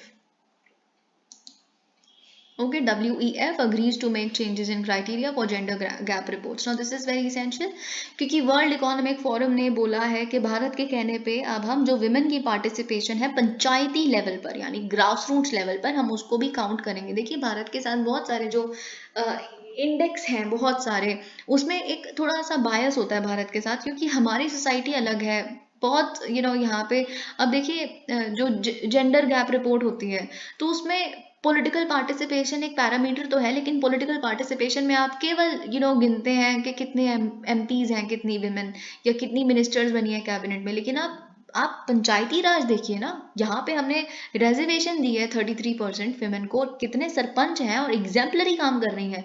अगर इसको काउंट करने लग पड़ेंगे तो इंडिया की रैंक कहाँ चली जाएगी, लेकिन हमें गलत रैंक मिलती है, क्योंकि अकोमोडेट नहीं कर रहे ना आप इंडिया स्पेसिफिक चीज़ों को। तो यहाँ पे वही चीज़ बेसिकली अब इंडिया के कहने पे वर्ल्ड इकोनॉमिक फोरम मान गया है कि हम आने वाले समय में पंचायत लेवल को भी रैंक में इंक्लूड करना शुरू करेंगे। Global gender gap reports which will better, of course ये इंडिया की पोजीशन बहुत ज़्यादा इंप्रूव कर देगा। ओके, तो वही सारी चीज़ें यहाँ पे लिखी हैं सो फार। अब यहाँ पे आपको पता होना चाहिए World Economic Forum 4 major verticals को देखता है across gender gap in a country. Economic participation कैसी है, कितनी फीमेल लेबर फोर्स है एंड ऑल ऑफ दैट। फिर political participation, health and education level, ठीक है। और अगर हम विमेन की पॉलिटिकल पार्टिसिपेशन इन चारों में से बात करें जो एक पैरामीटर है, उसमें सिर्फ number of women in the union cabinet and MP जो है हाउसेज ऑफ पार्लियामेंट के, वो देखा जाता है जैसे मैंने आपको बताया था। बाकी एमएलएस को भी नहीं, मिनिस्टर्स ऑफ स्टेट को भी नहीं काउंट करना, स्टेट मिनिस्टर्स को भी काउंट नहीं करना, तो बहुत बड़ा मिशन हो जाता है यहाँ पे। तो ये चीज़ यहाँ पे बताई गई है। So of course it would be a very good thing for India. India would get its due position, its due description at the global level. Want to step down, have told PM Maharashtra governor Koshyari. तो यहाँ पे basically बस आपको ये पता होना चाहिए, आप ऑलरेडी जानते हैं महाराष्ट्र के जो गवर्नर हैं, he was criticized very much heavily because of his remark on Chhatrapati Shivaji Maharaj जी। और स्पेशली जो उद्धव ठाकरे जी हैं, शिवसेना, बाकी जो political parties हैं, they are like very much against the governor and they have held a lot of demonstrations against him, his remarks. So Maharashtra के governor का कहना है, भगत सिंह कोश्यारी जी का, कि क्या क्रिटिसिज्म, मैं खुद ही रिजाइन करना चाहता हूँ, मैंने प्राइम मिनिस्टर को बोल दिया, I want to spend the reminder of my life in reading, writing and other activities, I don't want to get into this political criticism and tussles all the time. Okay, so this is very very very very important. Led of Indian IT professionals face US visa deadline. पहली बात तो जैसा कि मैं आपको पहले भी बता चुकी हूँ, क्योंकि ये टेक जॉब ले ऑफ जो हो रही है एक बहुत बड़ा कंसर्न है। इस पे एक फुल फ्लेज्ड क्वेश्चन आ सकता है आपके जीएस के पेपर्स में कि इसके क्या क्या इम्पैक्ट कॉन्सिक्वेंसेज हैं, क्या रीजंस हैं। आप इसको अपने प्रीलिम्स में भी इस तरह का क्वेश्चन देख सकते हैं। पहली बात तो आपको ले ऑफ्स का ही अगर डेफिनेशन पूछ लिया जाए तो क्या है ले ऑफ का मतलब होता है, जॉब ले ऑफ का, कि आपको अपनी जॉब से टेम्परली या फिर परमानेंटली निकाला जा रहा है, दोनों हो सकता है। पर वो आपको निकाला जा रहा है इसलिए नहीं कि आपकी परफॉर्मेंस बेकार है, you have not been performing अच्छा since quite a long time. It's not because of that. It has no links whatsoever with your performance, but it has links with उस कंपनी का हालत खराब है उस समय। तो अभी क्या है, ग्लोबल रिसेशन, जैसे कि मैंने आपको बताया था, इतनी सारा टेक जॉब ले ऑफ क्यों हो रही है, क्योंकि ये जो गूगल, अमेजोन, ये जितनी भी सारी कंपनीज हैं, लॉकडाउन के समय पे इन्होंने बहुत ज़्यादा ओवर हायरिंग करनी शुरू कर दी थी। क्यों? क्योंकि सब लोग घर पे बैठे थे and everybody was like over consuming internet. लेकिन ऑफ कोर्स अब लॉकडाउन खुल गए हैं, everybody is out of their homes, everybody is having fun working and all of that. Nobody, बहुत सारे लोग घर पे अब नहीं है इतने जितने लॉकडाउन के समय पे थे। उतने डिमांड ही खत्म होगी इंटरनेट की। तो फिर अब जब डिमांड ही खत्म होगी, साथ में रिसेशन की भी फियर्स चल रहे हैं रशिया यूक्रेन के कॉन्फ्लिक्ट की वजह से, तो ऑफ कोर्स अब ये ले ऑफ कर रहे हैं। गूगल ने भी अब रिसेंटली अराउंड 16,000 जॉब्स को ले ऑफ किया है। So we are getting this a lot, so you must understand what a lay off is.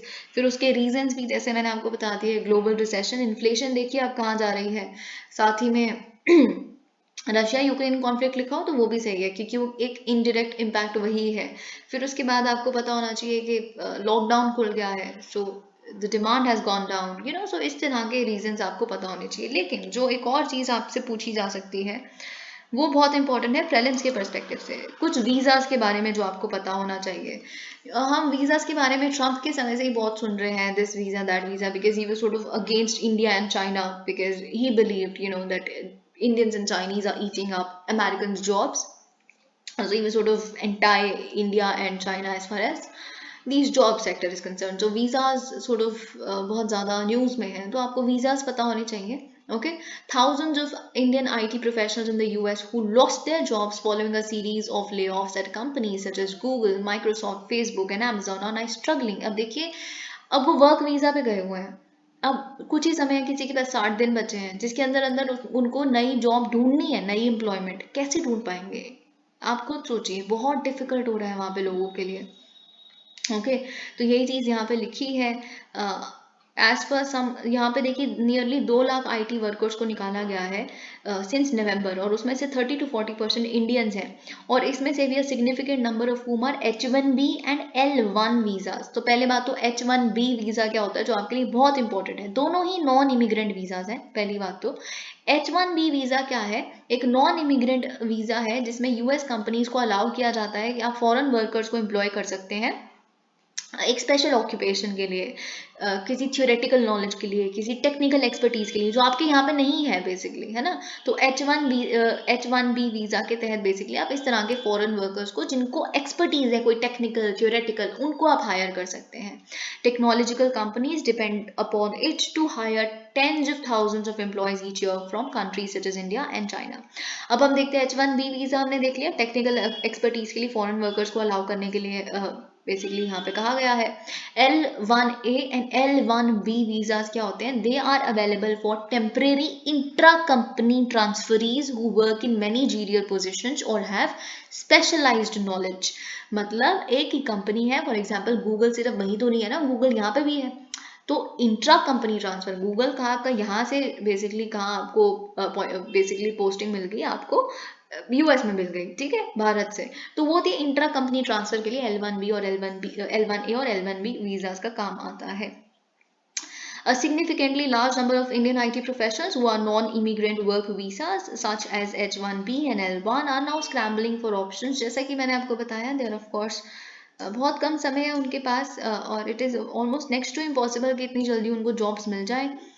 तो वही चीज़ें यहाँ पे लिखी है। मैं आपको एक एग्जाम्पल देना चाहूँगी यहाँ पे, एथिक्स का बहुत अच्छा एग्जाम्पल है। जैसे मैंने आपको बताया इकोनॉमिक एथिक्स और ये सब, और कैसे आप इकोनॉमिक एथिक्स में भी कम्युनिटी एस्पेक्ट लेके आ सकते हैं।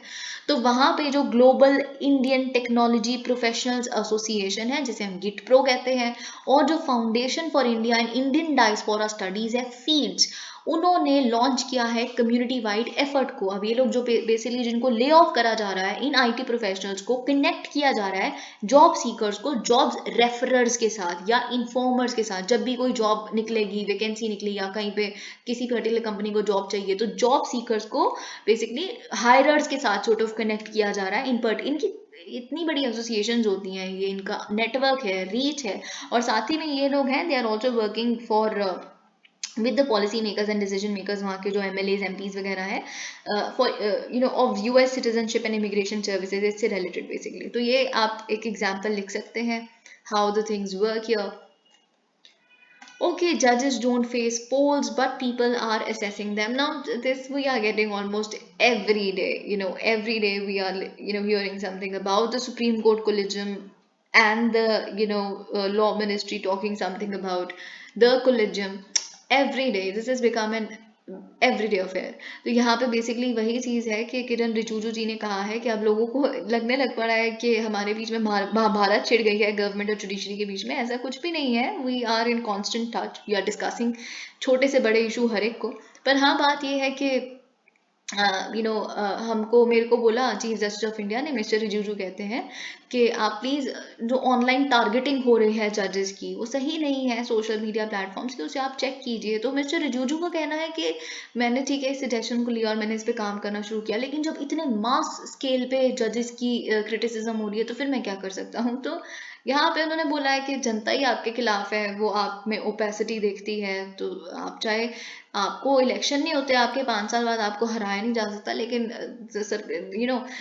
the आम जनता is actually watching everything you do, every decision you, every verdict you come up with, the way you function, the way you behave and all of that. तो यहाँ पे वो सारी चीज़ें किरण रिजिजू जी ने बोली हैं। अब देखिए यहाँ पे कुछ चीज़ें जो आपको पता होनी चाहिए। आपको याद होगा हमने चांगथांग वाइल्ड लाइफ सेंचुरी में जो डार्क रिजर्व बनाया गया है उसके बारे में ऑलरेडी डिस्कस कर चुके हैं बहुत डिटेल में। The dark sky is a natural resource and too much light is polluting it. तो यहाँ पे बेसिकली क्या कुछ कुछ चीज़ें जो आपको पता होनी चाहिए वो इंपॉर्टेंट है, और ये प्रीलिम्स में आ सकता है आई बिलीव। ठीक है, तो यहाँ पे दिसंबर 14 2022 को क्या हुआ है, जो डिस्ट्रिक्ट एडमिनिस्ट्रेशन है लद्दाख की, उन्होंने 6 डिफरेंट सेटलमेंट और हैमलेट को basically Changthang wild life sanctuary के अंदर ही डार्क स्काई रिजर्व की तरह डिक्लेयर किया है। डार्क स्काई रिजर्व बेसिकली एक ऐसा एरिया होता है जहाँ पे जो स्काई है it is free of light pollution. पहली बात तो आपको यही पता होना चाहिए, डार्क स्काई। देखिए डार्क स्काई बहुत ज़रूरी है, ये सच में एक नेचुरल रिसोर्स है हमारे लिए, एक नेचुरल रिजर्व है, एक नेचुरल ब्यूटी है, क्योंकि आप जब तक dark sky completely dark sky नहीं होगा तो आप कैसे देख पाएंगे, ऑब्जर्व कर पाएंगे टेलीस्कोप्स के माध्यम से how the universe is about, what are stars and constellations, and इस तरह की चीज़ें कैसे ऑब्जर्व कर पाएंगे। तो dark sky is a resource, और इसको पोल्यूट क्या करता है, लाइट पोल्यूट करती है। तो darkness is also an asset here, okay. तो यहाँ पे the designation meant that the reserve had a responsibility to keep the skies dark, particularly for astronomical observatories located in the area. Okay, तो यहीं पे वही सारी चीज़ें लिखी हैं। स्काई ग्लो के बारे में भी आपको पता होना चाहिए, जो आर्टिफिशियल लाइट होती है ना, जो रात को लाइटें जली होती हैं या उसकी वजह से जो लाइट पोल्यूशन हो रहा है उसे स्काई ग्लो कहते हैं। तो sky glow is something we must be preventing if you want to have dark skies, okay. तो ये सारी चीज़ें यहाँ पे लिखी हैं। और ऑफ कोर्स यहाँ पे स्काई ग्लो का लिखा है कि स्काई ग्लो से यही नहीं है कि सिर्फ लाइट पोल्यूशन हो रहा है और हम ऐसे ऑब्जर्वेटरीज नहीं काम कर पा रही हैं एस्ट्रोनॉमिकल, पर इससे ecological, health and cultural consequences भी हैं। मैं पहले आपको ये बता देती हूँ, बाई चांस अगर आपके प्रीलिम्स में इस तरह के कॉन्सिक्वेंसेज पूछ लिए गए हो तो आपको एक बेसिक अंडरस्टैंडिंग होनी चाहिए कि क्या किस तरह के कॉन्सिक्वेंसेज हो सकते हैं। आर्टिफिशियल लाइट एट नाइट, जो आर्टिफिशियल लाइट नाइट में जगती है बेसिकली, वो लोगों को भी वाइल्ड लाइफ को भी बहुत डिफरेंट वेज में अफेक्ट करती है। एक 2003 की रिपोर्ट कहती है जो लिट अप बीचेस होते हैं वहाँ पे जो सी टर्टल्स हैं वो बाहर नहीं आ पाते नेस्ट में अपने। ठीक है, 2006 की रिपोर्ट कहती है जो स्काई ग्लो है बेसिकली वो ट्रीज को प्रिवेंट करती है फ्रॉम सेंसिंग सीजनल वेरिएशंस। एक 2017 की स्टडी है जो कहती है जो यंग बरो नेस्टिंग सी बर्ड्स हैं वो उड़ना ही नहीं शुरू करते जब तक नाइट पूरी डार्क नहीं हो जाती। ठीक है, तो ये सारी चीज़ें यहाँ पे लिखी है। जो क्लाउन फिश एग्स हैं वो तब तक हैच ही नहीं होते, हैच ही नहीं होते अगर उनको आर्टिफिशियल लाइट का एक्सपोजर दे दिया जाएगा नाइट को, तो फिर वो ऑफस्प्रिंग ही मर जाता है। आप समझ रहे हैं, जब हैच ही नहीं होएगा, एग ही नहीं हैच होगा, बाहर निकलेगा अंदर मर जाता है सफोकेट होकर वो ऑफस्प्रिंग। तो ये चीज़ लिखी है। तो कितने सारे देखिए वाइल्ड लाइफ इम्पैक्ट्स हैं इस पे। और 2020 और साथ ही में हेल्थ, जैसे कि मैंने आपको बताया था वाइल्ड लाइफ हमने यहाँ पे देख लिया, इकोलॉजिकल इम्पैक्ट भी देख लिया ट्री वाला, मैंने आपको बताया था ह्यूमन इम्पैक्ट भी है। ह्यूमन इम्पैक्ट क्या है कि ये तो बहुत सारी रिसर्चर्स बताती हैं कि अगर बहुत ज़्यादा स्काई ग्लो होगा, बहुत ज़्यादा जो लाइट है नाइट के समय में वो ब्रेस्ट कैंसर करने के प्रोबेबिलिटी बढ़ा देती है। तो वही चीज़ यहाँ पे भी लिखी है, ह्यूमन बॉडी में it would affect sleep, moods and cognition. Melatonin जिसकी वजह से आपको नींद आती है, तो नींद नहीं आएगी, मेलाटोनिन ही सिक्रीट होना बंद हो जाता है अगर नाइट में बहुत ज़्यादा लाइट है तो ये सारी चीज़ें यहाँ पे लिखी है कि कैसे सर्काडियन रिदम जिसकी वजह से हम सुबह उठते हैं रात को सोते हैं वो डिसरप्ट हो जाती है। तो ह्यूमंस भी अफेक्ट हो गई, इकोलॉजी इम्पैक्ट होगी, वाइल्ड लाइफ इम्पैक्ट हो गई। ठीक है, तो यही सारी चीज़ें यहाँ पे लिखी हैं। ओके, तो कल्चरल और इकोलॉजिकल जीनोसाइड है बेसिकली। तो मिल्की वे जैसे जो दिख सकता है वो नहीं दिखता। ओके, तो यही सारी चीज़ें यहाँ पे लिखी हैं। There is nothing much here, specifically they reported that the sky glow. Okay, तो देखिए सबसे ज़्यादा अगर बाई चांस स्टेटमेंट ये आ जाए कि सबसे ज़्यादा जो आर्टिफिशियल लाइट पोल्यूशन हो रहा है वो भारत में हो रहा है, ऐसा बिल्कुल भी नहीं है, बिल्कुल भी नहीं। बाकी जो कंट्रीज़ है वहाँ पे बहुत ज़्यादा हो रहा है। जैसे यहाँ पे लिखा है they found that the non-natural light had increased the brightness of the artificial glow of the night sky or sky glow by 9.2 to 10% every year. तो आप देख सकते हैं कि स्काई ग्लो की वजह से the night skies are getting brighter and brighter by the degree of 9.2 to 10%, okay, between 2011 and 2022। तो specifically around 6.5% over Europe, 10.4% over North America और 7.7% over rest of the world. तो यानी कि नॉर्थ अमेरिका में सबसे ज़्यादा लाइट पोल्यूशन हो रहा है। ऑफ कोर्स पहले बोला गया था सिर्फ 2% पर ईयर हो रहा है, लेकिन अभी आप देख लीजिए कि कितना ज़्यादा बेसिकली लाइट पोल्यूशन हो रहा है। Okay, so there is nothing much here, बाकी सारी चीज़ें हम डिस्कस कर चुके हैं।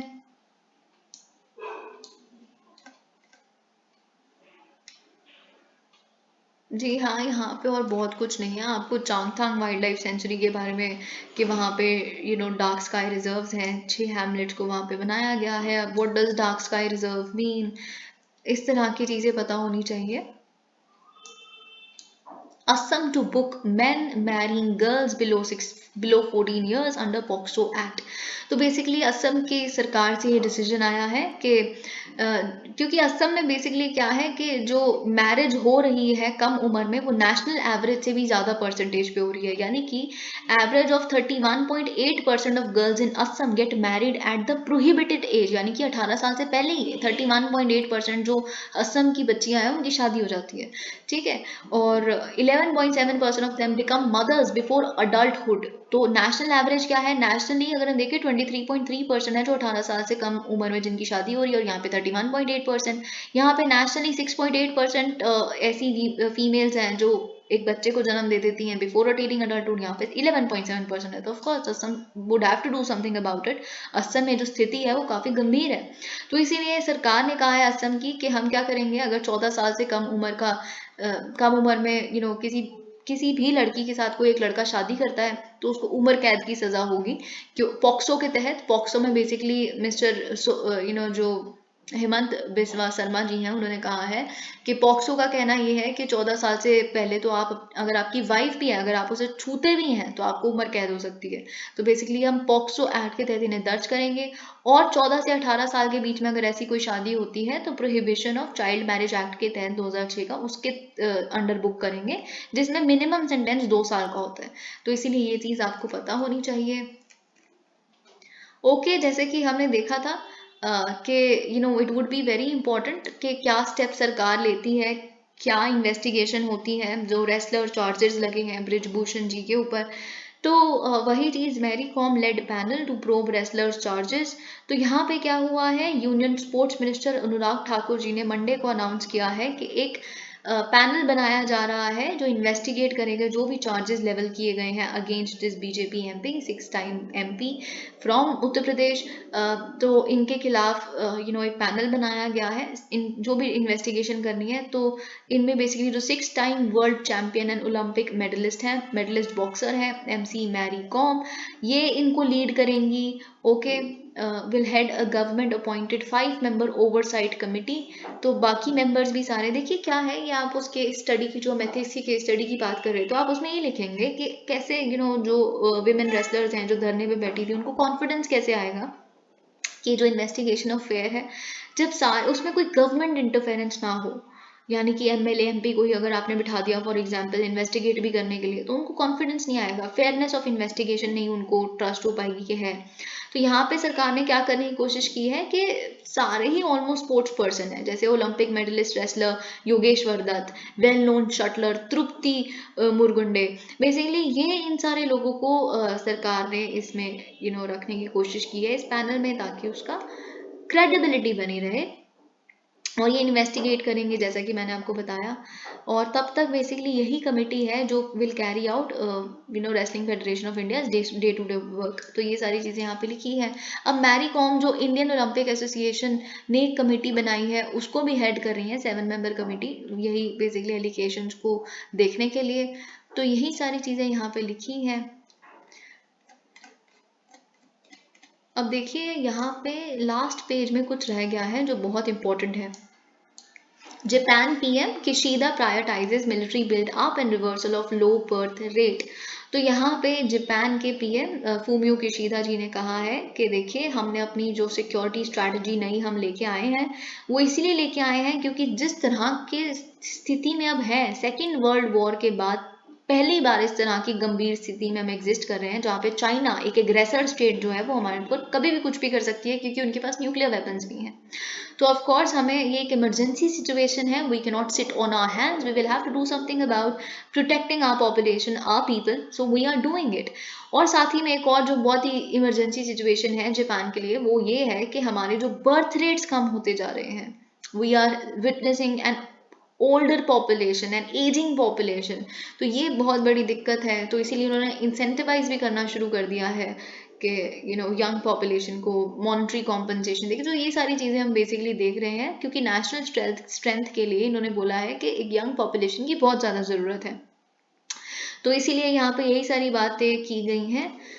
तो वही चीज़ इन्होंने बोली है कि जो current deployment of missile interceptors हैं, दे आर नॉट इनफ। हम बहुत बार देख चुके हैं, वैसे तो आपको ये बात पता है। इन्होंने कहा है डिप्लोमेसी अच्छी है, कोई भी कॉन्फ्लिक्ट होता है तो डिप्लोमेसी से उसे बेसिकली मैनेज किया जाना चाहिए, पर डिप्लोमेसी इनफ नहीं है ना, उसके पीछे डिफेंस पावर भी तो चाहिए उसको बैकअप करने के लिए। तो आपको यहाँ से क्या पता चलता है कि सॉफ्ट पावर के पीछे आपको हार्ड पावर भी चाहिए, एंड दैट्स इट। यही होती है जिसे आप you can not do only with diplomacy, it can never happen. Okay, तो हार्ड पावर का एलिमेंट कभी भी नहीं जाएगा। Poland wants more tanks for Kiev, asks for German consent। तो जैसे कि मैंने आपको पहले भी बताया कि Germany is hesitant to provide Ukraine with its Leopard 2 tanks. Leopard 2 tanks basically बहुत ही आप कह सकते हैं मोबाइल, एजाइल और बहुत ही मनूवरिंग कैपेसिटी है। और दो प्रोटेक्शन में इतना सही नहीं है, पर ये 72 किलोमीटर पर आवर के बेसिकली गति पे ये भाग सकते हैं। तो इस तरह की मोबाइल कैपेसिटी इनके पास है। तो इसीलिए बाकी जो कंट्रीज हैं यूरोपियन यूनियन की, पोलैंड वगैरह, ये लोग काफ़ी बेसिकली पुश कर रहे हैं जर्मनी को कि आप जल्दी से जल्दी उनको प्रोवाइड करें। आप नहीं कर सकते तो आप हमें अलाउ कर दो कि हमको जो आपने दिए हुए हैं, पोलैंड को दिए हुए हैं ये लेपर्ड 2 टैंक्स, हम उनको दे देते हैं। अभी तक जर्मनी बाकी जिन कंट्रीज को उन्होंने लेपर्ड 2 टैंक्स दिए हुए हैं उनको भी नहीं देने दे रही यूक्रेन को। जर्मनी का ये कहना है आप पहले यूएस को क्यों नहीं बोल देते कि वो अब्राम्स टैंक दे दे। तो अब वो अब्राम्स टैंक्स दे देंगे, यूएस से कहता है वो फीजिबल नहीं है, अभी बड़ा मेंटेनेंस लगेगा, ये होगा वो होगा, वो तो देते नहीं। But you are expecting everything from Germany, although Germany सबसे ज़्यादा डिपेंडेंट है रशिया के ऊपर, North Stream pipeline and all of that. तो आप सबसे ज़्यादा जर्मनी से ही एक्सपेक्ट कर रहे हैं। तो पोलैंड का कहना है देखिए ऑफ कोर्स हमें जर्मनी का कंसेंट तो चाहिए ही होगा, क्योंकि हमें एक नॉन नेटो कंट्री को सेंड कर रहे हैं सेंड कर रहे हैं ये वाले वेपन्स, क्योंकि यूक्रेन एक नेटो कंट्री तो नहीं है। तो इसीलिए हमें पोलैंड को जर्मनी का कंसेंट चाहिए होगा, पर अगर वो हमें नहीं भी देते तो हम खुद का डिसीजन लेंगे। तो ये इन्होंने कहा है। अब देखिए जो अभी गनमैन ने जो 10 लोगों की जान ली थी एलए के एक बॉलरूम डांस क्लब ने, वो इंसान खुद ही 72-year-old ट्रैन, वो ही इज फाउंड डेड, उन्होंने खुद को ही मारा है। इसीलिए कुछ समझ ही नहीं आ रहा है ये सब कुछ हुआ क्यों है। Okay, now this is very important. Russia NATO member Estonia expel ambassadors amid destroyed ties. This is my sincere suggestion to you. You just go through the NATO की लिस्ट, कौन सा बेसिकली कंट्री नेटो का member है, कौन सा नहीं है, ठीक है। तो आप उससे गो थ्रू कीजिए। जर्मनी है, पोलैंड है, एस्टोनिया है, ठीक है। उसमें बाय चांस अगर फिनलैंड भी लिखा है या स्वीडन भी लिखा है, अभी तक तो नहीं बने ना फिनलैंड स्वीडन, तो आपके पेपर तक बन जाए तो पता नहीं क्या है। वैसे तो ऐसा लगता नहीं, but still you should be reading about it. Okay, just have a glance. तो यहाँ पे बेसिकली क्या हुआ है कि रशिया ने एस्टोनिया के जो एम्बेसडर हैं उनको बोल दिया फरवरी 7 तक यहाँ से रफा दफा होते दिखिए। एस्टोनिया ने कहा ठीक है हम भी रिटेलिएट करेंगे, हमारे यहाँ से भी एम्बेसडर रशिया के जाओ आप। और एस्टोनिया की कैपिटल आपको पता होनी चाहिए टैलिन, ठीक है। तो अब ये ऐसा क्यों हुआ है, क्योंकि एस्टोनिया ऑलरेडी जब से यूक्रेन की वॉर हुई है तब से अपने डिप्लोमेटिक रिलेशंस बेकार बेकार बेकार करते जा रहा है रशिया के साथ। Everybody is unhappy with Russia, है ना। तो फिर अब रशिया ने कहा है कि ठीक है आप यहाँ से जा रहे हो, आपके बाद हम जो चार्ज द अफेयर्स है वही अब संभालेगा। देखिए एक और चीज, जब एक एम्बेसडर नहीं होते तो उनके सबॉर्डिनेट लेवल के जो डिप्लोमेट होते हैं, एक लेवल कम डेप्यूटी डिप्लोमेट जिसे आप कहते हैं, वो संभालते हैं सब कुछ, ठीक है। तो इस केस में भी बेसिकली रशिया ने कहा है कि अब जो हमारे डिप्लोमेटिक रिलेशन है एस्टोनिया और रशिया के बीच में, वो चार्ज द अफेयर्स ही संभालेंगे जो सबॉर्डिनेट लेवल के इंफीरियर रैंक के डिप्लोमेट हैं। तो इनका जो डिप्लोमेसी है it is come to a new low point. वही चीज यहाँ पे लिखी है। अब इसमें रशिया कहती है this is total Russophobia, the cultivation of hostility towards our country, it has been elevated by talent to the rank of state policy. तो ये चीज़ उन्होंने बोला है कि आपका सारा बस हमारे ऊपर ही अब फोकस है। यही सारी चीज़ें यहाँ पे लिखी हैं। ओके, तो बस यही सब कुछ हो रहा है। और grid failure causes massive power outage in Pakistan. आप पाकिस्तान में ऑलरेडी जानते हैं कि बहुत ही बड़े इकोनॉमिक क्राइसिस है पाकिस्तान गुजर रही है, और पाकिस्तान में मॉल्स वगैरह, मार्केट्स वगैरह को भी 8:30 बजे के बाद ओपन रहने की अनुमति नहीं है, ताकि एनर्जी कॉन्जर्वेशन की जा सके। जब भी एक कंट्री की इकोनॉमिक क्राइसिस से गुजरती है, सबसे पहले उसका पावर सेक्टर सफ़र करता है। तो वही चीज़ बेसिकली पाकिस्तान के केस में भी हो रही है। ग्रिड फेलियर वहाँ पे हुआ है, फ्लक्चुएशन हो रही है, वोल्टेज वगैरह बहुत ज़्यादा, इस वजह से 12-12 घंटे के लिए वहाँ पे इलेक्ट्रिसिटी नहीं आ रही। Thank you so much, please like the video.